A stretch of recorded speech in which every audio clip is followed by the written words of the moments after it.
नमस्कार सगळ्यांना, स्वागत आहे परत एकदा सर्वांचं आपल्या आवडत्या चॅनलवरती. तर ICDSमध्ये अंगणवाडी सेविका या पदासाठी तुम्ही जर तयारी करत असाल तर तुम्हाला सगळ्यात पहिलं माहिती असावं की नेमकं या परीक्षेचे PYQ म्हणजेच प्रिव्हियस इयरला विचारलेले क्वेश्चन कशा पद्धतीचे होते. तर तेच आजपासून आपण पाहणार आहोत आणि PYQ सिरीजचा आज आपला हा पहिला भाग आहे. त्या अगोदर नवीन असाल सगळ्यांनी आपल्या चॅनलला सबस्क्राईब करून घ्या. काहीही तुमच्या समस्या असतील तर अवश्य कमेंट बॉक्समध्ये विचारू शकता. पाहूयात पहिला प्रश्न यामध्ये विचारला आहे आणि हे सर्व जे आहे ते 2025मध्ये जी काही भरती झालेली आहे तर त्या 2025 मधलेच PYQ क्वेश्चन आहेत जे की तांत्रिक आपण या ठिकाणी पाहणार आहोत. म्हणजेच जे तुमचे संबंधित कायदे असतील त्या व्यतिरिक्त संगणकावर आधारित त्यानंतर जे काही सोयीसुविधा अंगणवाडी संदर्भात ते सर्व याच्यामध्ये आपण कव्हर करणार आहोत. सो याच लेवलचा अभ्यास तुम्हाला येत्या सर्व एक्झामसाठी करायचा आहे. याच्या व्यतिरिक्त दुसरं काहीही नसणार. ओके, सो पहा पहिला प्रश्न काय म्हणतोय की डिसेंबर 2024 पर्यंत महाराष्ट्र राज्यात ICDS योजनेअंतर्गत किती प्रकल्पांना मान्यता वगैरे देण्यात आलेली आहे. तर पाहायला गेलं डिसेंबर 2024 पर्यंत 553 एवढ्या ज्या आहेत त्या प्रकल्पांना मान्यता वगैरे देण्यात आलेली होती.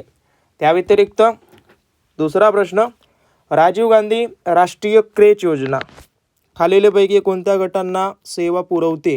तर ही जी काही राजीव गांधी क्रेच योजना किंवा पूर्वीची जी राजीव गांधी राष्ट्रीय क्रेच योजना होती त्याचंच एक नामांतरण वगैरे करण्यात आलं. तेच आता सध्याला राष्ट्रीय क्रेच योजना म्हणून ओळखलं जातं. याचा महत्त्वाचा उद्दिष्ट काय आहे तर जी काही नोकरी करणाऱ्या मातांची मुले आहेत त्यांना पोषक तत्व वगैरे पुरविणं असा हा त्याचा एक पद्धतीनं उद्देश आहे. आता याच्यामध्ये जी काही वयोमर्यादा वगैरे आहे ती नेमकं कितपत येते असा प्रश्न जर आला तर लक्षात ठेवा याच क्रेच योजनेअंतर्गत जवळपास 6 महिनेपासून ते जी काही 6 वर्ष या कालावधीमध्ये किंवा या वयाची जी काही मुलं असतात त्यांच्यासाठी एक पद्धतीनं सुरक्षित असलेल्या वातावरणात मुलं त्या ठिकाणी सांभाळण्यासाठी त्यांना जी काही पूरक पोषण आहार वगैरे असेल त्या व्यतिरिक्त आरोग्यसेवा वगैरे देण्यासाठी ही योजना त्या ठिकाणी लागू केली जाते. ओके, परत तिसरा प्रश्न काय म्हणतोय आणि अजून एक सांगतोय आपल्याकडं ऑलरेडी ICDSची बॅच चालू झालेली आहे. ज्या बॅचमधून अनेक जणांनी 2025मध्ये सिलेक्शन मिळवलं आहे. जर तुम्हाला मिळवायचं असेल तर माझा हा नंबर आहे 7620 17 43 96 या नंबरवरती तुम्ही कॉन्टॅक्ट करून त्या बॅच संदर्भात माहिती वगैरे मिळवू शकता. त्यासोबत बालसंगोपन योजनेचा मुख्य उद्देश वगैरे काय आहे तर बालसंगोपन योजनेचा जो काही मुख्य उद्देश आहे तो म्हणजे अनाथ आणि सोडलेल्या मुलांचे कुटुंब आधारित संगोपन वगैरे करणं की ज्यांचं कुणाचं जे काही वडील असतील किंवा कुणीच नाही आहे अशा अनाथ आणि त्यासोबत सोडलेल्या मुलांचं काय कुटुंब आधारित संगोपन वगैरे करण्यासाठी ही योजना वगैरे आखण्यात आलेली आहे. त्या व्यतिरिक्त परत चौथा प्रश्न काय म्हणतोय की पोषण 2.0चा उद्देश कोणत्या SDGमध्ये योगदान देण्यासाठी आहे. तर SDG म्हणजे काय सिंपल आणि साध्या सोप्या भाषेत सांगायला गेलं तर याचा अर्थ होतो सस्टेनेबल डेव्हलपमेंट गोल्स. ओके, म्हणजेच एक पद्धतीनं शाश्वत विकास SDGचा फुल फॉर्म लक्षात ठेवा सस्टेनेबल त्यासोबत डीचा डेव्हलपमेंट आणि त्याच्या व्यतिरिक्त गोल्स. तर पोषण 2.0 ज्याला आपण सक्षम अंगणवाडी आणि पोषण स्कीम 2.0 वगैरे म्हणता तर त्या स्कीम अंतर्गत जवळपास याचं मुख्य जे उद्देश आहे ते कुठलं SDG सेकंड आणि चौथं याच्यासाठी देण्यात आलेलं आहे. आता SDG सेकंड काय आहे तर सेकंड म्हणजेच काय शून्य भूक म्हणजेच साध्या सोप्या भाषेत सांगायला गेलं तर कुणीही भुकेनं मरू नये किंवा कुणालाही कुपोषण होऊ नये किंवा कुपोषण संपविणे याचं मुख्य उद्देश आहे बरं पोषण 2.0चं. त्याच्या व्यतिरिक्त SDG 4 जे आहे ते नेमकं कशासाठी आधारित आहे तर हे आधारित आहे गुणात्मक शिक्षणासाठी. कशासाठी? गुणात्मक शिक्षणासाठी. लक्षात ठेवा, अशा पद्धतीचे हे सर्व प्रश्न परीक्षेत आलेले आहेत. ज्या काही परीक्षा येणाऱ्या भरत्या असतील त्याच्यामध्ये ॲज इट इज याच लेवलचे प्रश्न विचारले जातील. त्यामुळं सगळ्यांनी चॅनलला सबस्क्राईब वगैरे केलं नसेल करून घ्या. गुणात्मक शिक्षण म्हणजेच काय? क्वालिटी एज्युकेशन वगैरे प्रोव्हाइड करणं. जे काही पूर्व प्राथमिक शिक्षण असेल त्याच्यामधून त्यांचा विकास वगैरे करणं, हे 2 ध्येय या पोषण जो काही उद्देश होता किंवा हा कार्यक्रम होता त्याच्या अंतर्गत दिलेली आहेत किंवा उद्देश वगैरे आहे त्यांचं. त्याच्या व्यतिरिक्त अंगणवाडी सेवा योजनेअंतर्गत टेक होम रेशन, ओके, जे काही THR उपक्रमाचा प्राथमिक उद्देश वगैरे काय आहे? तर याचा साध्या सोप्या भाषेत सांगायला गेलं तर खाण्यासाठी तयार आणि सहज उपभोग्य खाद्यपदार्थ पुरविणं हा एक पद्धतीने याचा प्राथमिक उद्देश याच्यामध्ये तुम्ही म्हणू शकता. ओके, म्हणजेच टेक होम रेशन म्हणजेच जे काही लाभार्थी आहेत, ओके, जी म्हणजेच एक पद्धतीनं आता याच अंगणवाडी सेवा योजनेअंतर्गत ऑलमोस्ट पाहायला गेलं तर ही जी काही उपक्रम आहे टेक होम रेशन, हा नेमकं कुणाला देतो? की ज्यांचं वय 6 महिन्यापासून ऑलमोस्ट 3 महिन्यापर्यंत आहे त्यांच्यासाठी. ओके, सॉरी 3 वर्ष. ओके, थोडंसं करेक्शन करा.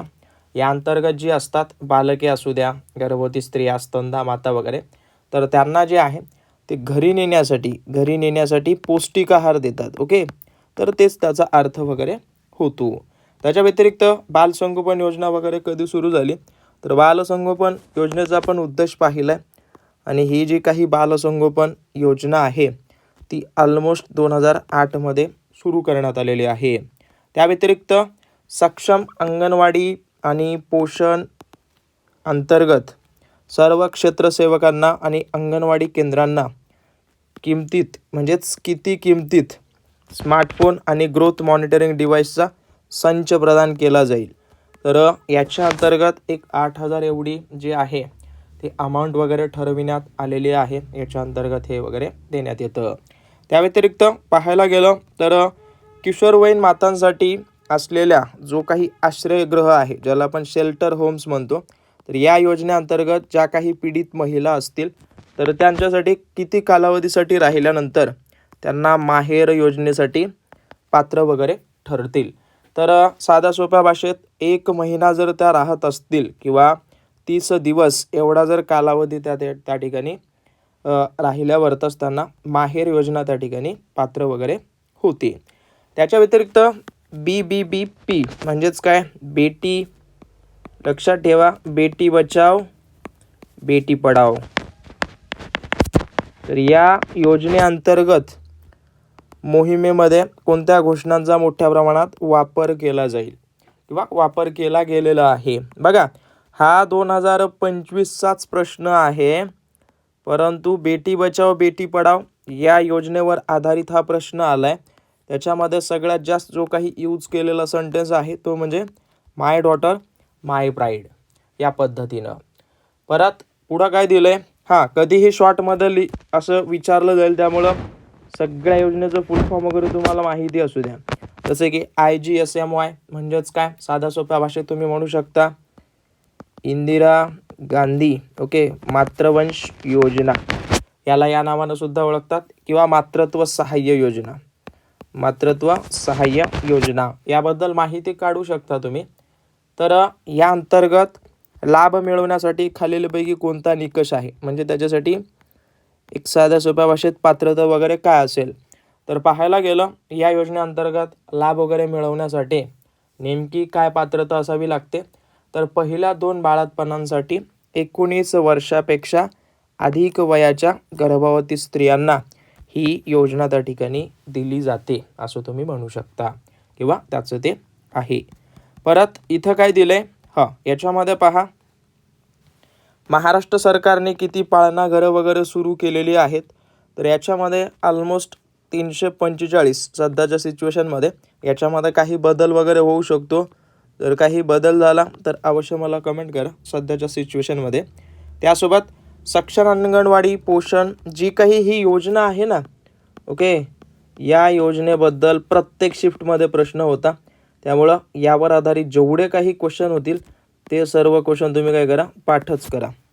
तर याचं नेमकं उद्दिष्ट वगैरे काय होतं, तर याचं उद्दिष्ट सगळ्यात महत्त्वाचं होतं पोषण सामग्री आणि वितरण वाढविणे, आरोग्य, निरोगीपणा आणि प्रतिकारक शक्ती वाढवणं, हे सर्व ध्येय या योजनेअंतर्गत किंवा या योजनेचं त्या ठिकाणी होतं.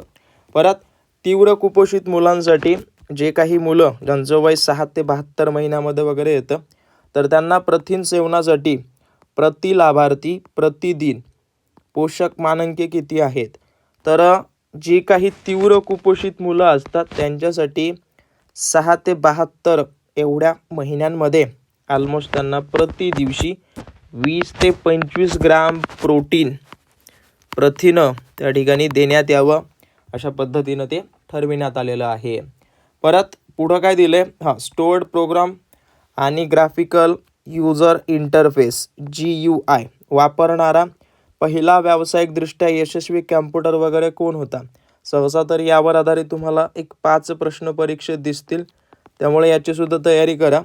तर याच्यामध्ये जो आहे तो स्पेशली करून काय, हा जो होता ॲपल मॅन्सिटोस नावाचा हा त्या ठिकाणी यूज करण्यात आलेला हा महत्त्वाचा कॅम्प्युटर वगैरे होता. परत जे कायद्यानुसार काळजी आणि संरक्षणाची गरज असलेल्या कोणत्याही मुलाला डॅशच्या आत समितीसमोर हजर केलं जाऊ शकतं, तर 24 तासाच्या आत त्या ठिकाणी त्याला हजर करणं अनिवार्य असतं. जे कायदा नेमकं काय आहे किंवा याच्या अंतर्गत जो काही आपण ज्युवेलियन म्हणतो ना, juvenile as it is justice act या कायद्यानुसार, बरं तर लक्षात ठेवा. बाकी परत पुढं काय दिलं आहे, कोणत्या श्रेणीतील किशोरवयीन मुली SAG योजनेअंतर्गत लाभासाठी पात्र आहेत. SAG योजना म्हणजेच काय, जी काही स्कीम ऑफ अडल्संट गर्ल्स वगैरे असतात, ओके, त्यांच्यासाठी. तर याच्या अंतर्गत ज्या काही 14 पासून 18 वयोगटातील ज्या काही मुली वगैरे असतात, तर त्याच या योजनेसाठी पात्र वगैरे असतात. त्या व्यतिरिक्त माझी कन्या भाग्यश्री योजनेचं प्राथमिक उद्दिष्ट काय आहे, तर माझी कन्या भाग्यश्री याचं जे उद्दिष्ट आहे ते मुलींचं सक्षमीकरण आणि शिक्षण यावर आधारित असलेलं हे उद्दिष्ट आहे. त्याच्या व्यतिरिक्त काय दिले, याच्यामध्ये हा रिपीट झाला आहे, याला स्किप करा. बाकी शेवटचा प्रश्न तुम्हाला इथं दिसत असेल, या प्रश्नाचं उत्तर सगळ्यांनी कमेंट करा. परत सांगतोय. बाकी काही डाऊट असतील अवश्य मला कळून द्या, आणि अशाच पद्धतीनं तुम्हाला येत्या काळामध्ये सर्व प्रश्न पाहायला मिळतील. त्यामुळं सर्वांनी आपल्या चॅनलला सबस्क्राईब करून ठेवा. जसे जसे महत्त्वाचे प्रश्न तुम्हाला इथं फ्रीमध्ये मिळत जातील परीक्षेपर्यंत. बाकी यावर आधारित जी काही तुमची तयारी वगैरे करायची असेल, तर मी तुम्हाला ऑलरेडी नंबर माझा दिला आहे. या नंबरवरती तुम्ही मला कॉन्टॅक्ट करून जी काही इन्फॉर्मेशन असेल बॅचबद्दल ते विचारू शकता. बाकी भेटेन तुम्हाला पुढच्या भागामध्ये. धन्यवाद.